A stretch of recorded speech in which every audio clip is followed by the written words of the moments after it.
Bueno, estamos llegando a la quinta sesión, donde vamos a ver la educación disruptiva. Y como todos sabemos, la disrupción es el rompimiento súbito de algo, un cambio completo de paradigma, y que en sí pues constituye una metodología que integra mucho de lo que hemos estado viendo en las anteriores semanas. Y bueno, como habíamos anunciado anteriormente, pues les tenemos una sorpresa que va a implicar que tengamos una sesión extra, pero que va a ser sumamente importante e interesante para todos. Esto lo vamos a anunciar al final.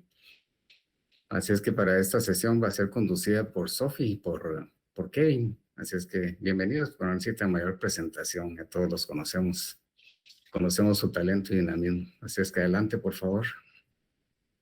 Gracias, Arqui. Buenas tardes a todos. El día de hoy pues vamos a estar ahí compartiendo la mediación de este conversatorio, Kevin y yo. Y pues vamos a tratar de irlo haciendo un poco dinámico y sobre todo de ir aplicando un poco de lo que hemos aprendido y vamos a seguir aprendiendo durante este conversatorio. Ahí estamos.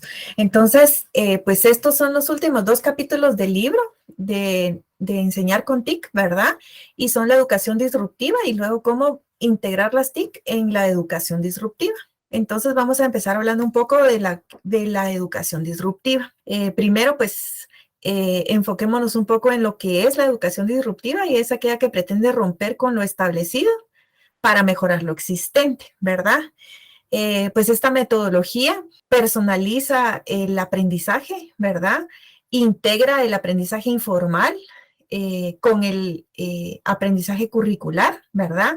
Se basa en desarrollar competencias, experiencias reales del entorno en el que estamos, ¿verdad? Y los personajes que vamos a ser parte de ese entorno, como lo es el estudiante, y como lo es el profesor y como lo es el ambiente en el que vamos a estar desarrollando ese proceso de aprendizaje, ¿verdad?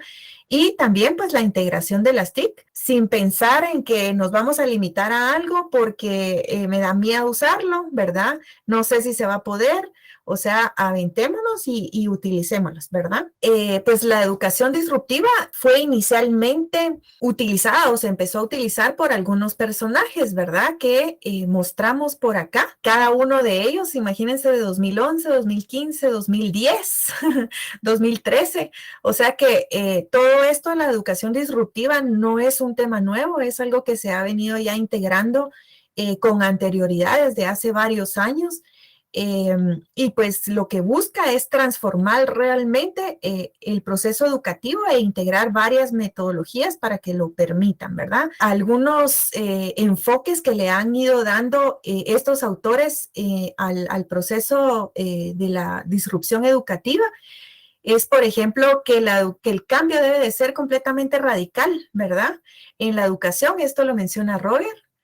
También Robinson dice que el enfoque debe de ser en las habilidades y los talentos que tienen los estudiantes, ¿verdad?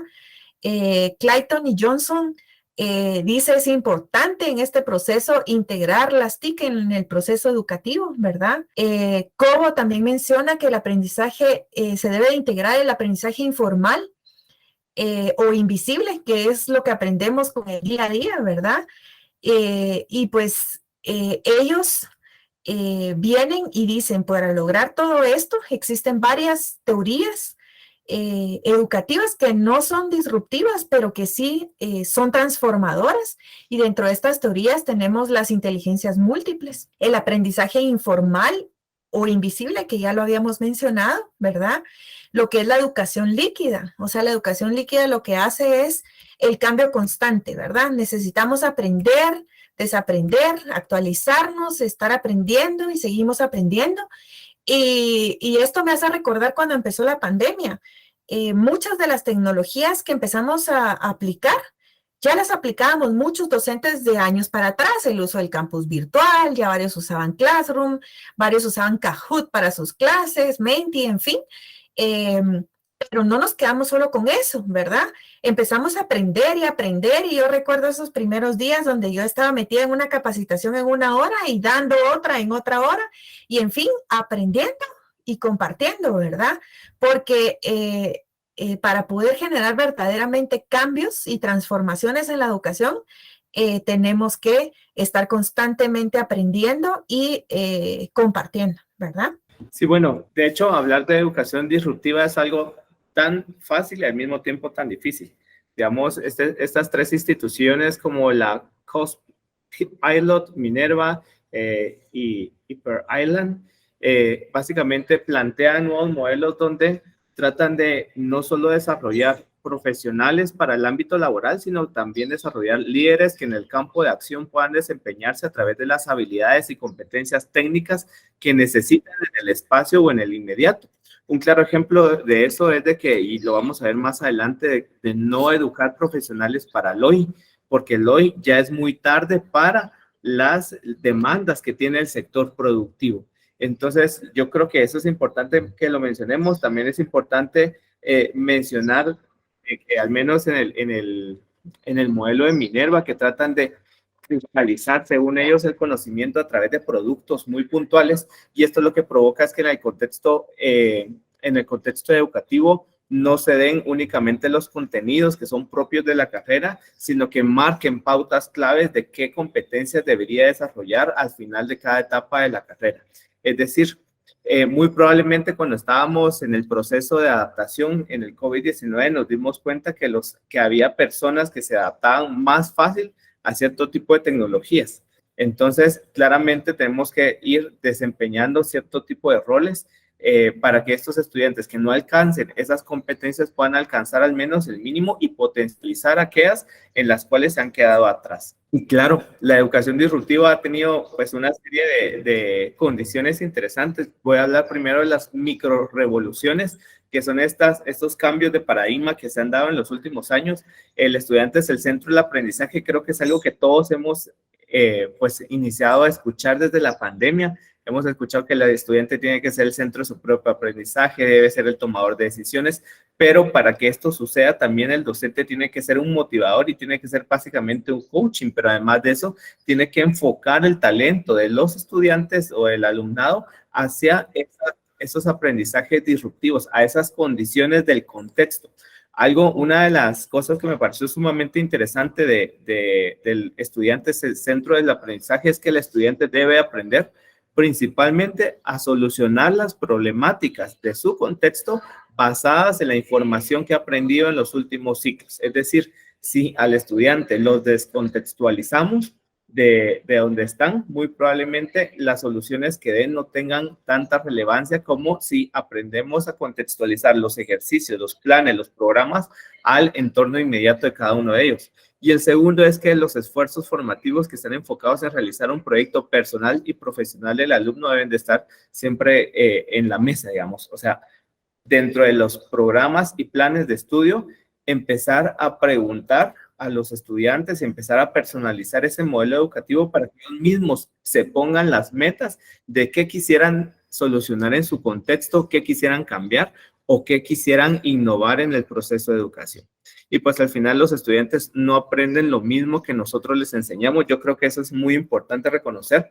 Y decían, es que tenemos que dar todo el contenido. A veces los estudiantes son, y lo voy a decir un poco más coloquial, son más vivos. Y a veces todo está más al alcance de la mano con un teléfono y tenemos que enseñarle no solo a que ellos conozcan de la temática, sino a interpretar la temática y llevar este espacio, digamos, este conocimiento que tienen desde un bloque virtual, como lo puede ser un teléfono celular, a la aplicación del conocimiento en el contexto. Y pues para hablar de educación disruptiva, que como les había mencionado, no es tan fácil, hay que hablar de alumno, inconsciente del alumno y profesor. Es casi que una ecuación. Cuando juntamos la vinculación entre el estudiante y el profesor y tratamos de interactuar no con el conocimiento, sino con los presaberes que tienen los estudiantes, pues muy probablemente los resultados sean mucho mejores y puedan llevar a proyectos mucho más, con mucho mejor calidad. Bueno, y luego vamos a resumir un poquito también este siguiente capítulo, que es la integración de las TIC en la educación disruptiva.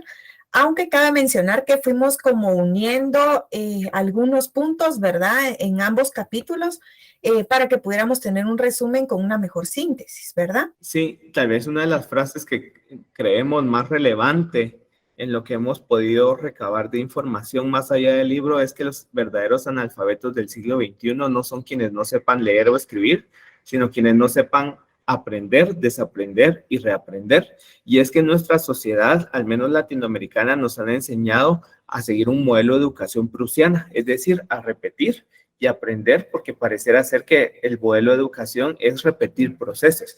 En la nueva revolución de la educación post pandemia y durante los siguientes años, muy probablemente la verdadera educación se basa en aquellos quienes sepan adaptarse al contexto, reconocer que los presaberes y los conocimientos no son conocimientos definitivos, sino que se deben de adaptar a los entornos, a los contextos, pero principalmente se deben de adaptar a la era en la que estamos, ¿verdad? No podemos quedarnos con la educación del pasado o con un modelo educativo del pasado, sino tenemos que empezar a innovar en los procesos para que los docentes y los estudiantes que egresen de nuestras aulas pues tengan más sensibilidad a la adaptación al cambio. Ok, bueno, creo que Kevin nos ha comentado un poco cabal de este tema. Tenemos que seguir cambiando, tenemos que seguir adaptándonos y porque ya, pues digamos, ya pasó el COVID, ¿verdad? Ya no tenemos que usar mascarilla, no significa que vamos a volver a regresar a las aulas, a hacer lo mismo que hacíamos antes, de la misma forma,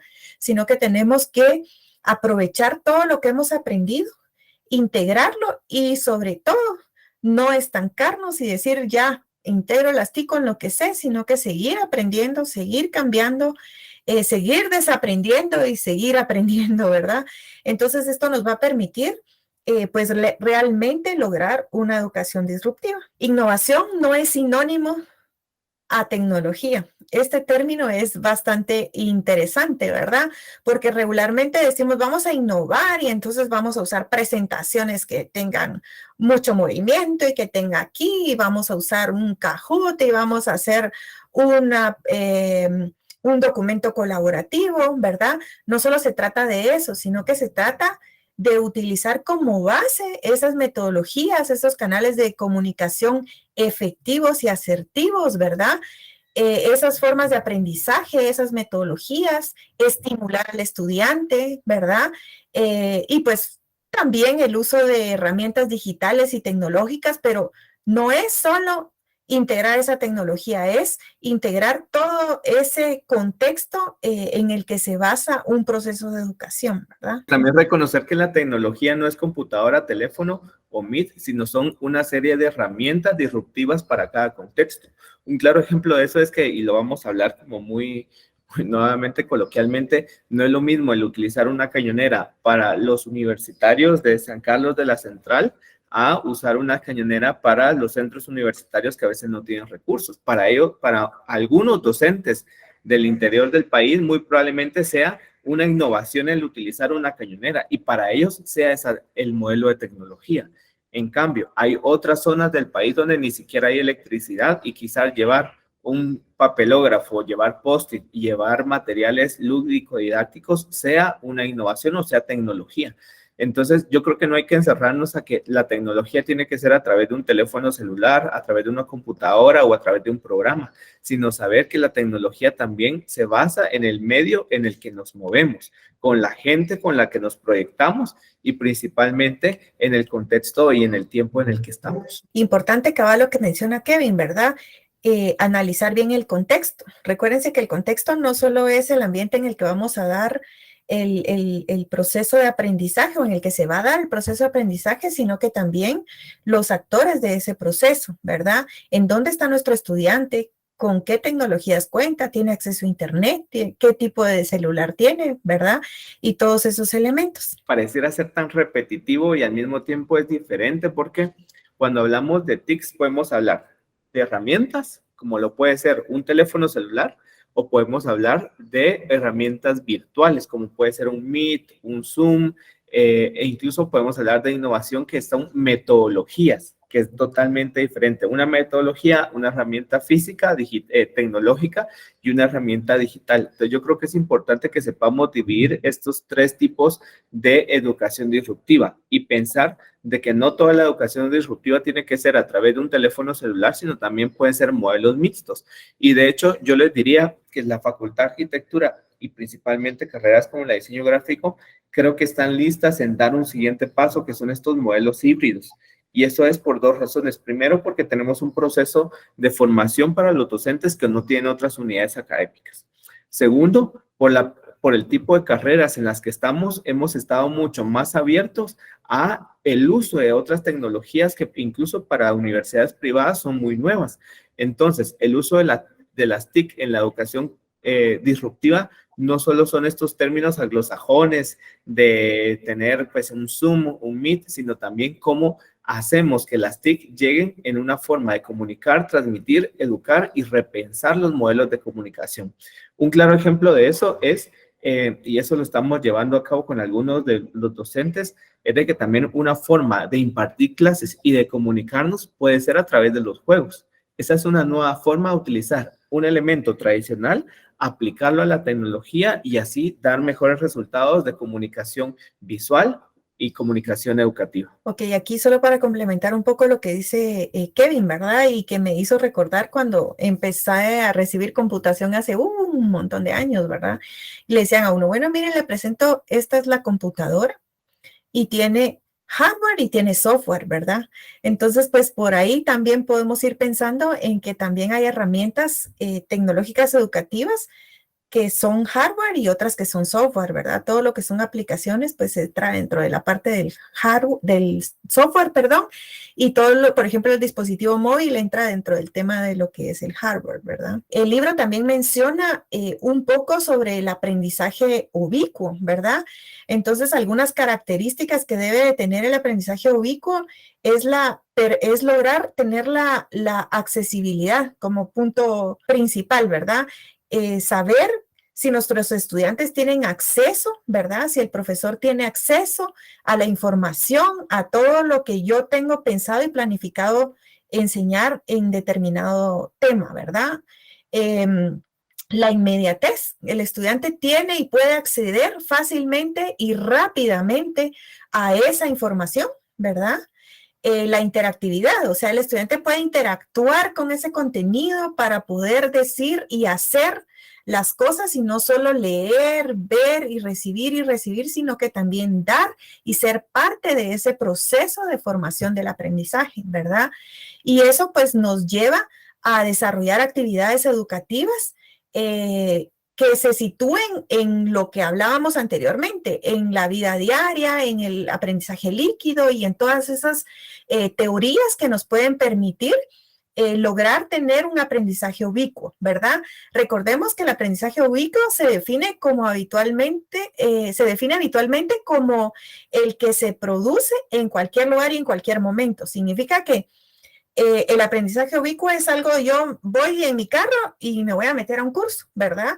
Entonces yo estoy logrando tener un aprendizaje ubicuo porque voy en el carro, logro entrar, pongo en mi pantalla del carro o en mi teléfono, en mi dispositivo o en mi audio, ¿verdad? Y estoy aprendiendo mientras estoy haciendo cualquier otra cosa y estoy en movimiento. O sea, no necesito estar en mi computadora, en un lugar específico, en un salón de clases para poder estar aprendiendo, ¿verdad?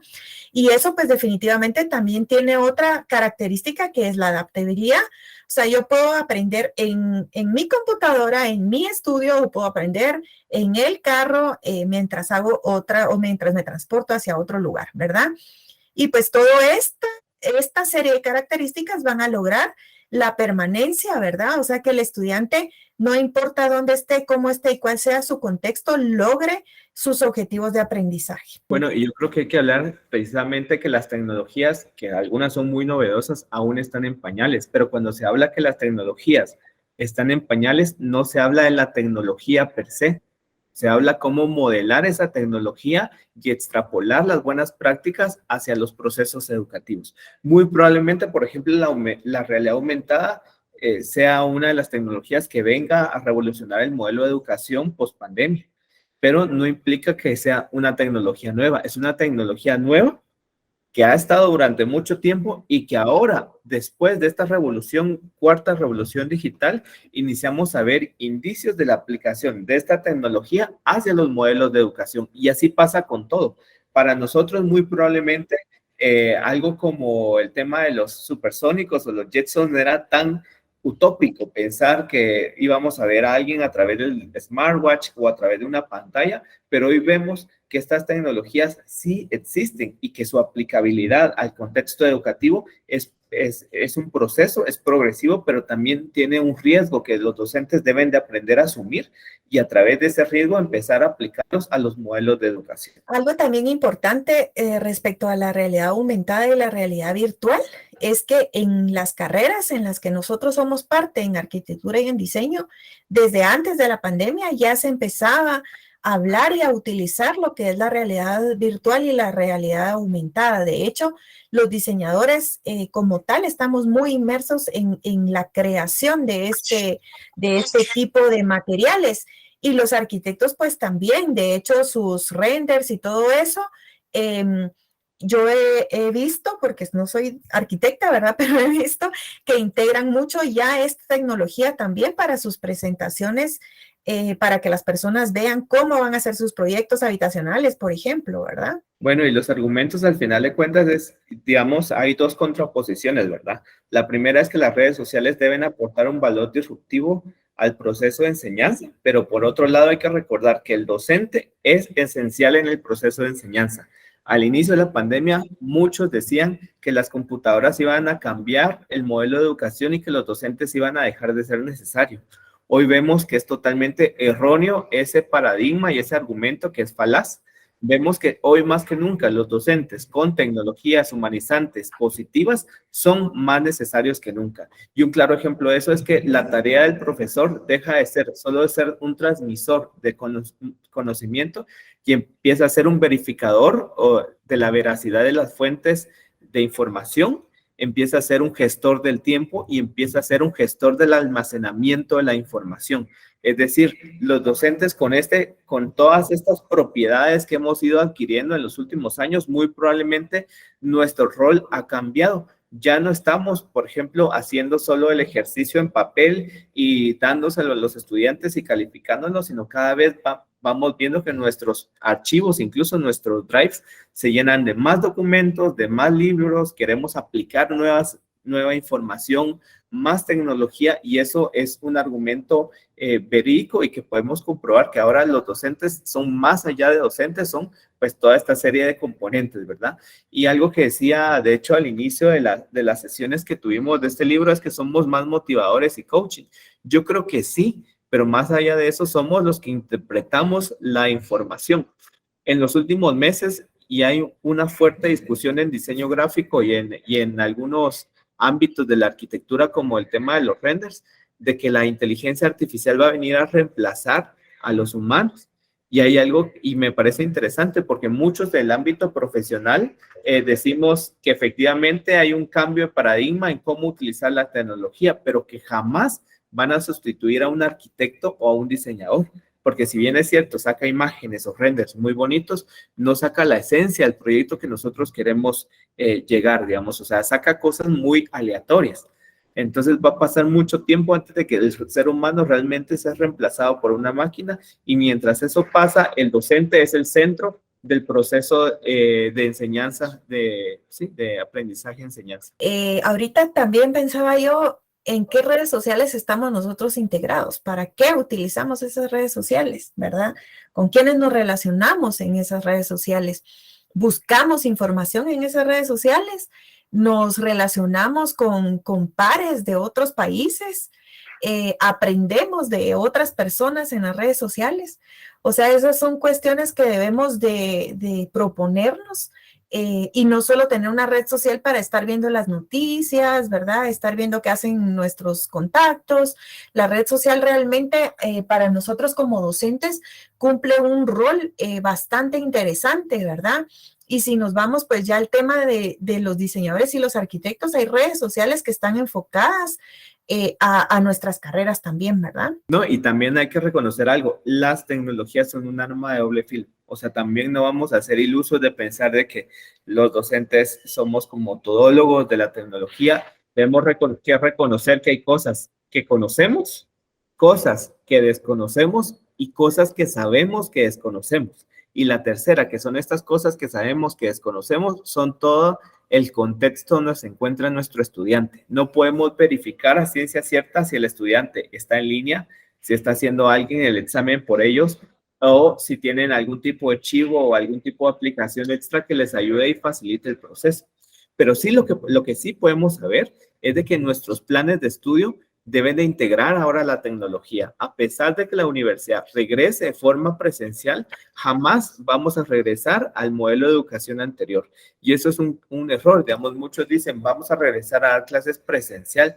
Yo creo que sí y no. Vamos a regresar a dar clases muy probablemente, pero con o sin presencialidad. Tenemos que cambiar el paradigma de que la tecnología está absorbiendo los modelos de educación. Tenemos que integrar ambos contextos y aprender a que estas herramientas son para el uso de las personas y que las personas hacemos humanas estas herramientas y que las personas interpretamos el proceso.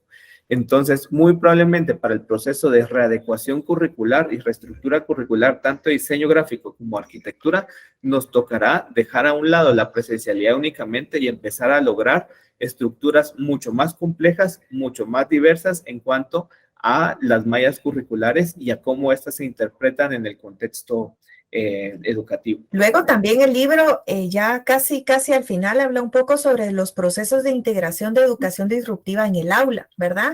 Y esto tiene aspectos positivos y aspectos negativos. Por ejemplo, la personalización del aprendizaje es un aspecto positivo que tiene el proceso de integración de la educación disruptiva en el aula.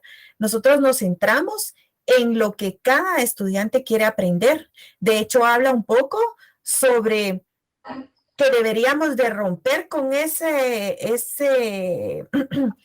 índice de contenidos que tenemos que cubrir en el aula. Deberíamos de romper con ese formato de planificación que tenemos y de repente vamos a venir y vamos a improvisar en nuestra clase, ¿verdad? Para lograr realmente esa personalización y adaptación del aprendizaje centrado en nuestro estudiante, que es el principal protagonista de cualquier proceso educativo, ¿verdad? La adquisición de competencias para toda la vida. Este tema de las competencias lo venimos trabajando desde hace cuánto. Las dos redes curriculares, creo que ambas escuelas tienen ya una red por competencias, por ejemplo. Entonces, venimos en ese tema desde hace bastante tiempo, nos estuvieron dando muchas conferencias, pero más que aprender lo que son las competencias es aplicarlo con los estudiantes y lograr estudiantes competentes para que realmente puedan integrarse profesionalmente en la sociedad, ¿verdad? Y eso se puede lograr también a través de la educación no formal, que lo hace a través de tener aprendizajes del día a día y en el contexto en el que nos movemos, ¿verdad? Y por eso habla también de la personalización del aprendizaje que hablábamos anteriormente. Tener una educación más humana, no solo llegar y pensar, tengo que enseñar este contenido, lo voy a hacer de tal forma, voy a hacer tales dinámicas, voy a usar tales herramientas y lo voy a hacer así, me enfoco y me pongo y hablo y yo soy el protagonista de todo eso. No, debemos de integrar al estudiante, ¿verdad? En ese proceso de aprendizaje y de construcción de ese conocimiento para que el estudiante se involucre, conocer a nuestro estudiante. Porque el conocer a nuestro estudiante nos va a ayudar a saber de qué forma lo podemos involucrar y que él realmente se haga protagonista de ese proceso de aprendizaje. Y esto lo logramos, por ejemplo, con actividades colaborativas, ¿verdad? Con actividades en trabajo de proyectos, en trabajo en equipos. Esto nos va a permitir que cada estudiante, en base a sus capacidades y sus habilidades, desarrolle cierta parte de ese proyecto, de ese trabajo en equipo, y así cada uno lo haga y se sienta que él realmente es parte de ese proceso y se involucre en ese proceso, ¿verdad? Y eso pues nos va a llevar a tener una educación más adecuada a la realidad, ¿verdad? A la realidad del estudiante, porque yo lo conozco, yo involucro al estudiante con sus capacidades, con sus habilidades, ¿verdad? Y voy a lograr esa realidad. Y luego, pues Kevin les va a hablar de los aspectos negativos que tiene la integración de la educación disruptiva en el aula. Sí, primero tenemos que hablar de las instituciones educativas. Muy probablemente vamos a ver que los teléfonos cambiaron los coches, cambiaron las viviendas, pero el modelo de aula sigue siendo el mismo. Y los docentes normalmente planificamos los contenidos y educamos de la misma forma que lo hacíamos cuando estábamos en forma presencial. O sea, pasar una presentación durante una charla, hacer una charla magistral y no verdaderamente cambiar el modelo de las instituciones. Ese modelo tiene que cambiar. Tenemos que hacer una reingeniería o una nueva arquitectura para los diseñadores y arquitectos de cómo las instituciones deben centrar el modelo educativo y apropiarse de las herramientas digitales y tecnológicas. Pero más allá de eso, ¿cómo hacemos que estas herramientas lleguen a todos y todas de forma equitativa y pues igualitaria? El segundo es quitarnos los prejuicios. Todavía tenemos salones con docentes que muy probablemente tengan el prejuicio de la tecnología como una herramienta que va a deshumanizar pues el proceso educativo, o docentes que quizás piensen que pues la tecnología viene a sustituir al ser humano, o aún peor, que la tecnología pues está provocando ciertos problemas en cuanto a algunos temas, ¿verdad? Que sí es cierto, hay aún mucho de qué hablar de cómo la tecnología no ha podido rescatar los modelos de socialización, por ejemplo, las relaciones interpersonales, y interpersonales, pero debemos de ir caminando en el proceso de adaptación hacia nuevos modelos educativos. El tercero son los roles establecidos, comprender de que ya no el docente ya no es pues el todólogo o el conocedor de todo, sino que en un teléfono, en una computadora, a través de internet e incluso a través de programas tan antiguos como Encarta, podíamos encontrar información de todo tipo. Es decir, ya el docente no es el que lo sabe todo, los medios tecnológicos pueden saber mucho más, pero como les decía, son los docentes quienes hacen el proceso de discernimiento de qué contenido apropiarlo para su aula de clases. Y el último, que es la dificultad de evaluar, y eso creo que es un tema que vamos a estar hablando el siguiente año, de cuáles deberían de ser entonces los nuevos modelos de evaluación, porque entendemos de que la tecnología que en algún momento se ha deshumanizado necesita cambiar la perspectiva de las formas de evaluar. Ya no es sumar 1 más 1 igual a 2, sino ver cómo ese 2 o ese 1 puede llegar a ser un número exponencial en las capacidades, en las competencias del alumno. Es decir, potencializar al estudiante para que su producto sea el resultado del conocimiento y no solo una nota. Por último, creo que es importante que el proceso de integración de la educación disruptivo debe ser en el aula, debe ser en los espacios, pero hay algo que me llamó la atención de la escuela de Iceland, perdón el nombre, que decía es que tenemos que regresar al método socrático aplicado al contexto moderno, es decir, sacar a los estudiantes del aula virtual y física y empezar a que ellos abran los ojos en lo que tienen en su alrededor, porque muy probablemente son conscientes de su vivienda, de la universidad, pero no del contexto que los rodea. Entonces hay que empezar a propiciar estos espacios dentro del aula. Y pues ahí podemos seguir hablando. Sofi. Sí, y también algo importante, ahorita que menciona Kevin, el aula, ¿verdad? El aula no son las 4 paredes donde vamos y hay escritorios y hay una tarima y hay una cátedra y hay un pizarrón y hay una cañonera, ¿verdad? Y algunas varían entre los aspectos que acabo de mencionar. O el aula no es un MIT, ¿verdad? El aula realmente es más que eso, es cada espacio que nosotros vamos a utilizar para aprender. Puede ser este estudio en el que estoy, puede ser la casa donde está cada uno de ustedes, el jardín donde van ustedes a tomar los rayos del sol, el súper, ¿verdad? Cualquiera de esos puede ser el aula, mientras nosotros nos enfoquemos en que cada espacio vamos a utilizarlo para aprender, ¿verdad? Que es otro aspecto que resalta bastante el libro. Es que hablar de ejemplos de disrupción, podemos hablar desde el tema de cómo impartimos el aula hasta cuáles son las condiciones en el aula, ¿verdad? Pero aquí nos vamos a centrar en estos 4 aspectos que nos parecieron importantes. Primero, el espacio de aprendizaje, que ya no es físico únicamente, sino que está en las diferentes plataformas. Ya lo habíamos mencionado. El segundo es en el tema de la personalidad, que eso lo hablamos en otras sesiones, que hay que entender de que cada estudiante tiene una personalidad diferente, tiene una forma de aprender diferente y tiene un proceso de formación y autoformación diferente. Es decir, cada estudiante tiene prioridades, si se puede llamar así, en lo que quiere aprender y hay que empezar desde los planes de estudio y los programas a individualizar estos planes y tratar de propiciar que el producto sea respuesta de las capacidades de cada uno de ellos. El tercero, que es disponer de espacio para las funciones fisiológicas, es que si no se recordará, al menos yo me recuerdo todavía que en las aulas era prohibido comer en clase y hoy ya no. Hoy ya hemos cambiado ese modelo. Hoy incluso el comer en clase, en las clases virtuales, nos ayuda a que los estudiantes se mantengan despiertos. Para los que dan diseño visual y los que dan diseño arquitectónico, y no me dejarán mentir, yo al menos les he pedido que lleven una taza de café o de té, porque eso al menos va a hacer que tengan algo que hacer en lo que escuchan la charla o que en lo que escuchan la información que se les está dando.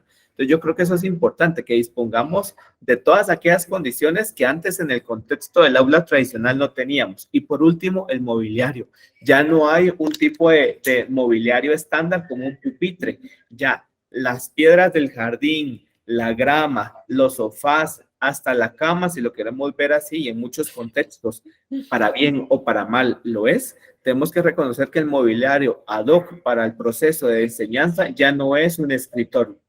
Y estos procesos de disrupción, creo que es importante que lo tengamos. ¿Qué va a pasar en el futuro? Muy probablemente la facultad va a tener que poner wireless, digamos, internet inalámbrico, va a tener que poner tablets para prestarlas en la EDA y ya no tableros, y muy probablemente va a tener que apropiarse de estos nuevos ejemplos de disrupción y en vez de poner pupitres o que los estudiantes se sienten en el piso, ponerles unos puffs, por ejemplo, para que estén cómodos en los corredores de la facultad estudiando.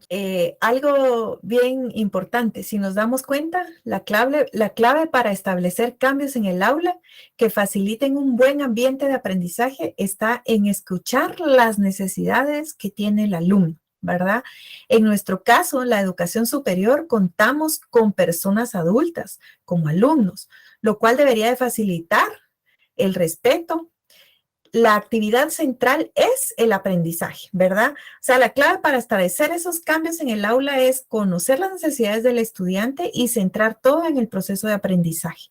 Con esto vamos a lograr realmente tener un proceso disruptivo en la educación y transformarla, ¿verdad? Y pues ya añadido a eso, pues vamos a integrar la tecnología. Pero si se dan cuenta, la tecnología no lo es todo, es un componente y no es tampoco la clave, ¿verdad? Algunas recomendaciones finales ya para ir terminando con este resumote.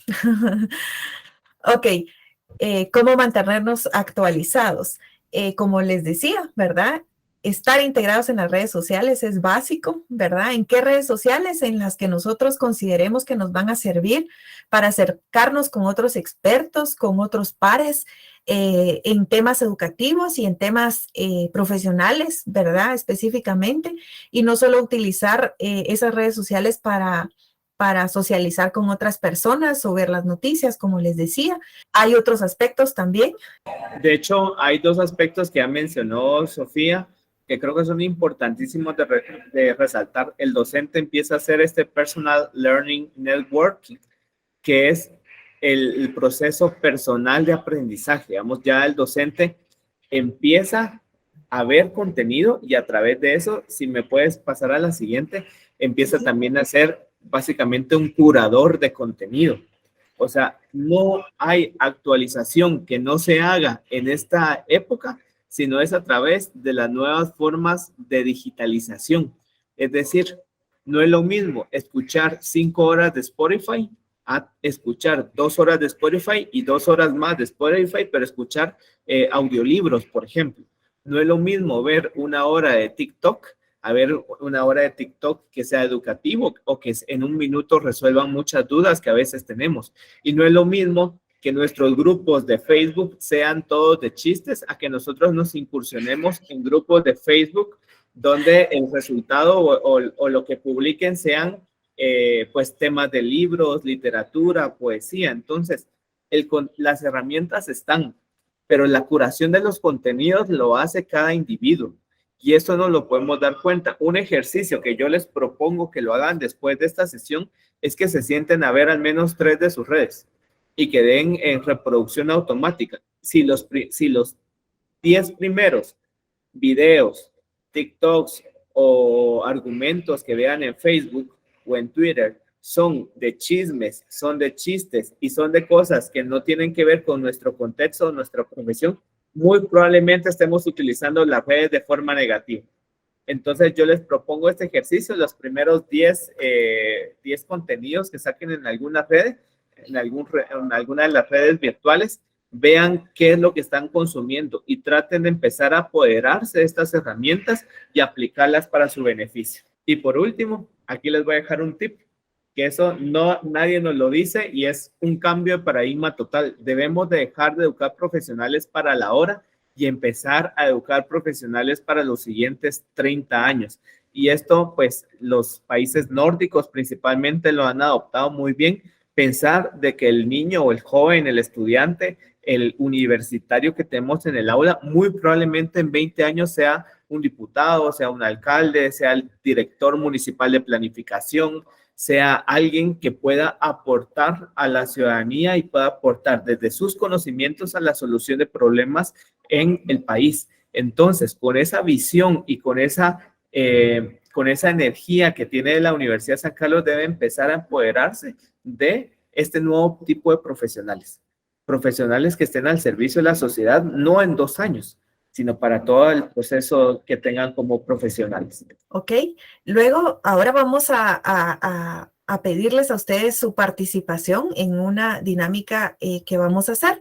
Y para empezar, queremos mencionar aquí 7 metodologías que menciona el libro, con las cuales se relaciona la educación disruptiva, ¿verdad? Una es el aprendizaje informal o invisible, que ya hablamos un poco de eso, el Flipped Classroom, que también hablamos en el transcurso de la lectura de este libro, ¿verdad? El aprendizaje ubicuo, que ya también hablamos en esta ocasión. La educación emocional, que es algo bien importante, no solo preocuparnos por el aprendizaje que tenemos en nuestros contenidos, sino que por el tema emocional de los individuos con los que tratamos.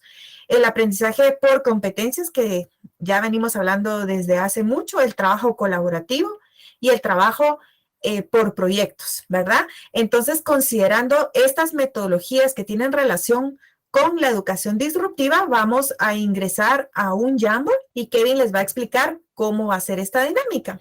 Acá les dejo en pantalla el código QR si alguien quiere ingresar desde su teléfono. Vamos a dividirlo en un grupo por cada metodología de las que hemos ido trabajando a lo largo del curso y a lo largo de todo lo que es la pandemia, ¿verdad? Que hemos ido aprendiendo. Entonces, en este proceso voy a delegar a una persona responsable, me dice si acepta o no por cada sesión a la que estén añadidos, ¿de acuerdo? Los vamos a dividir en sesiones y entonces ustedes van escribiendo qué elementos creen que son importantes de cada metodología y cuál ha sido su experiencia personal, si es que la han utilizado o si les gustaría utilizarla. Creo que ahí vamos bien y solo felicitarles pues yo creo que todos estuvieron ahí bastante participativos en las actividades, digamos, en su barra lateral derecha.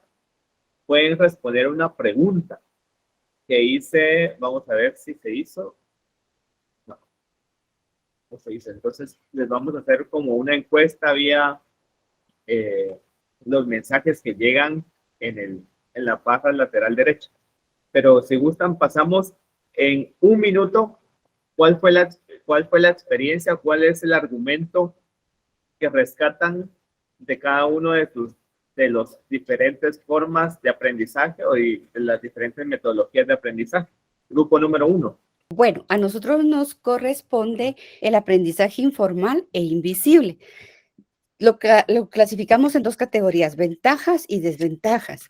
Una de las ventajas es que se da en cualquier momento y lugar.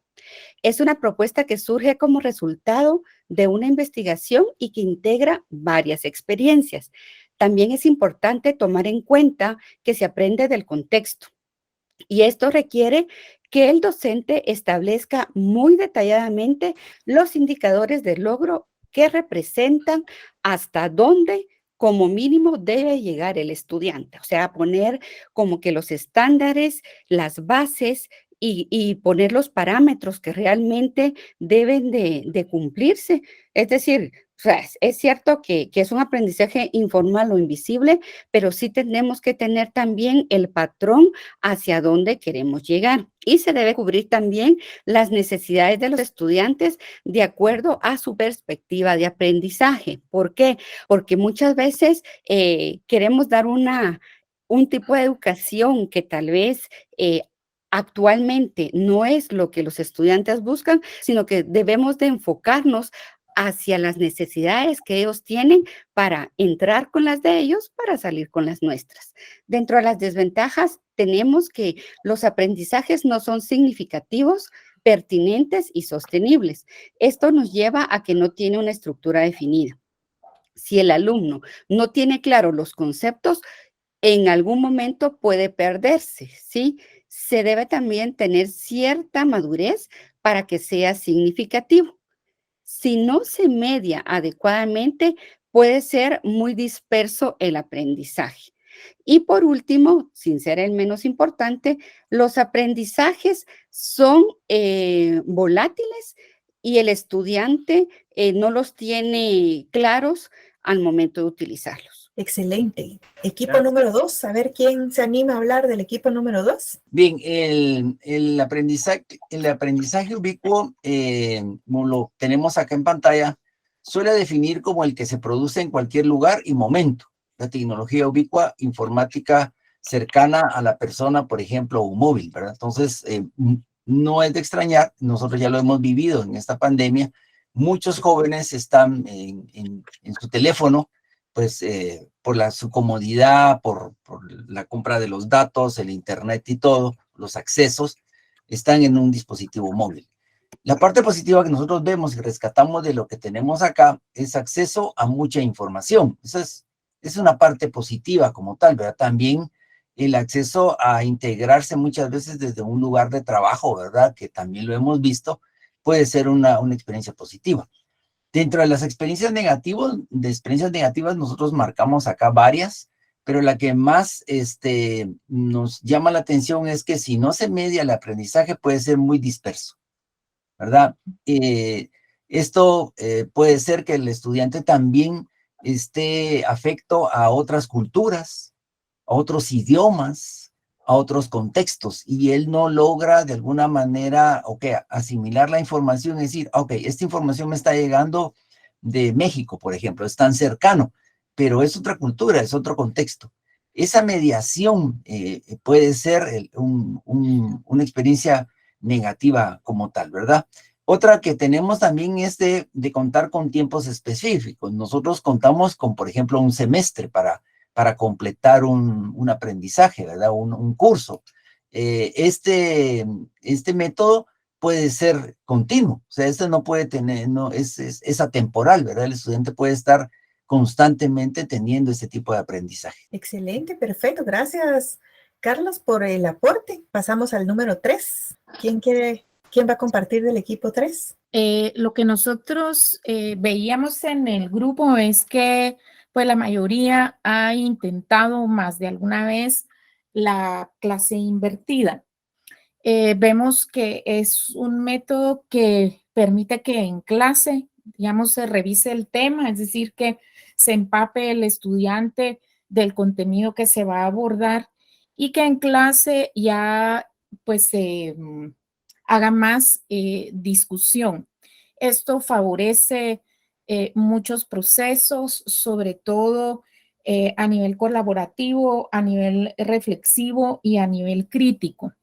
Sin embargo, vemos que, aunque debería permitir trabajar la autonomía del estudiante, porque lo pusimos como un valor en el que él se vuelve protagonista de su aprendizaje, muchas veces esa autonomía no se logra. Entonces reflexionamos que venimos de una tradición educativa de que el estudiante espera que se le diga qué hay que hacer. Incluso a mí me pasa, y mira, y no nos puede dar un ejemplo porque no entendemos qué es lo que usted quiere, digamos. O sea, no hay ánimo de buscar ellos mismos, etcétera. Entonces, esta autonomía vemos que a veces es lo que más se perjudica y también que a veces, aunque se le dé material al estudiante, que se le diga cuál va a ser el tema, muchas veces llega a clase sin revisar ese tema. Entonces, sí pensamos por la experiencia del equipo que para aplicar nuevas tecnologías hay que empezar también a favorecer otro tipo de aptitudes y actitudes ante el aprendizaje. Entonces, que no es solo plantear la metodología y aplicarla, sino hacer también intervenciones de manera que el estudiante vaya preparándose más para que la experiencia sea exitosa. Entonces, hay camino por recorrer, no todo es negativo, pero tampoco todo ha sido positivo. Excelente, gracias Erika.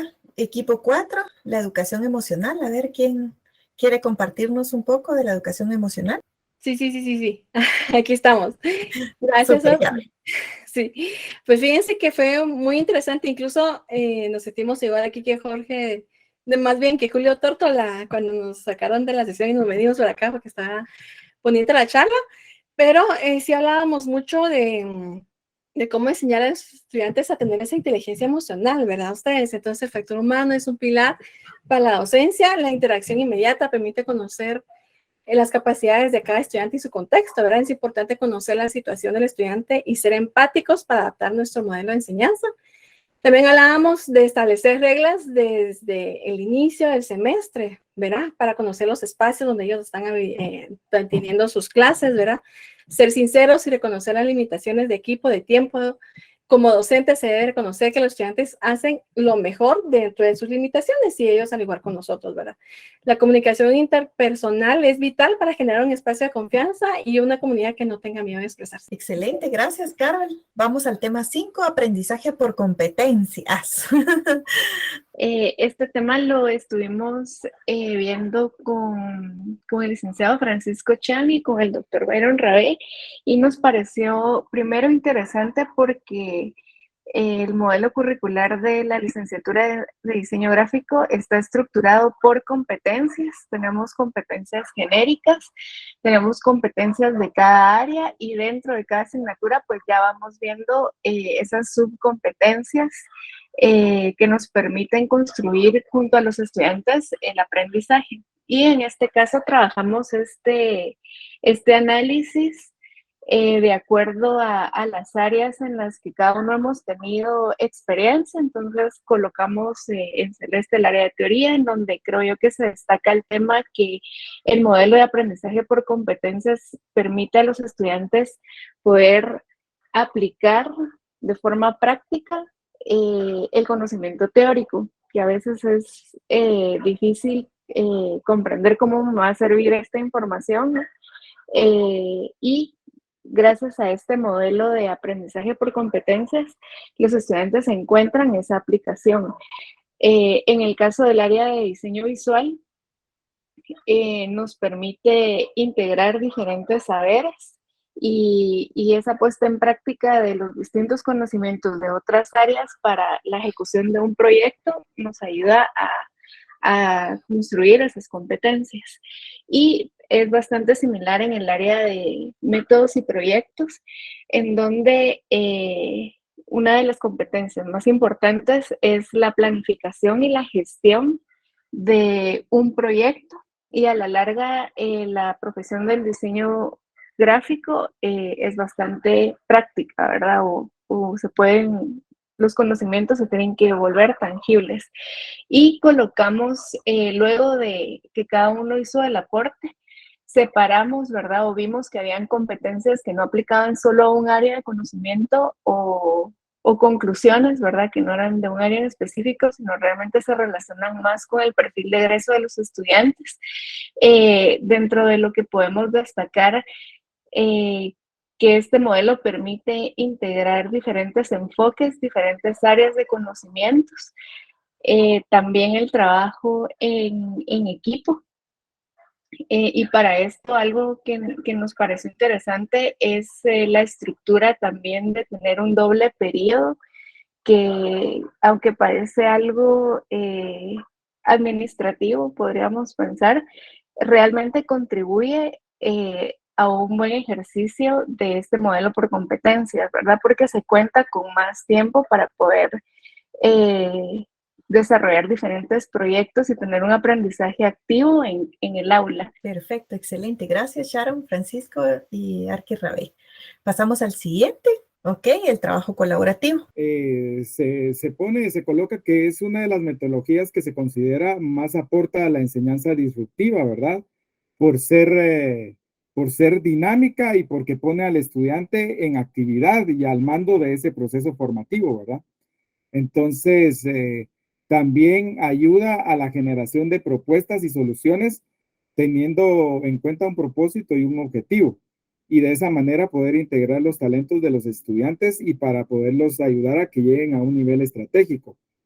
También busca las capacidades y habilidades de cada estudiante para colaborar en su proceso de aprendizaje. También permite adecuar los contenidos según las preferencias del estudiante, lo que apoya esa personalización de su mismo aprendizaje, ¿verdad?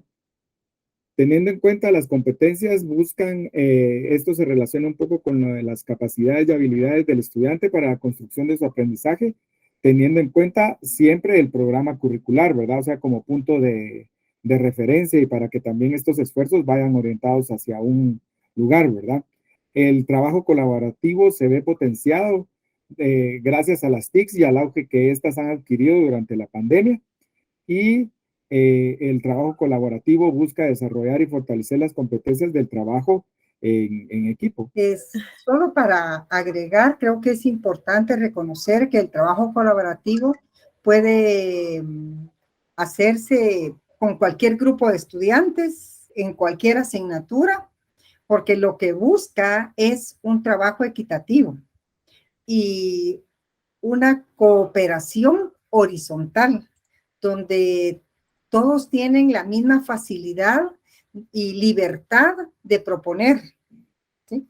Y eso es importante porque no se les coarta la expresión.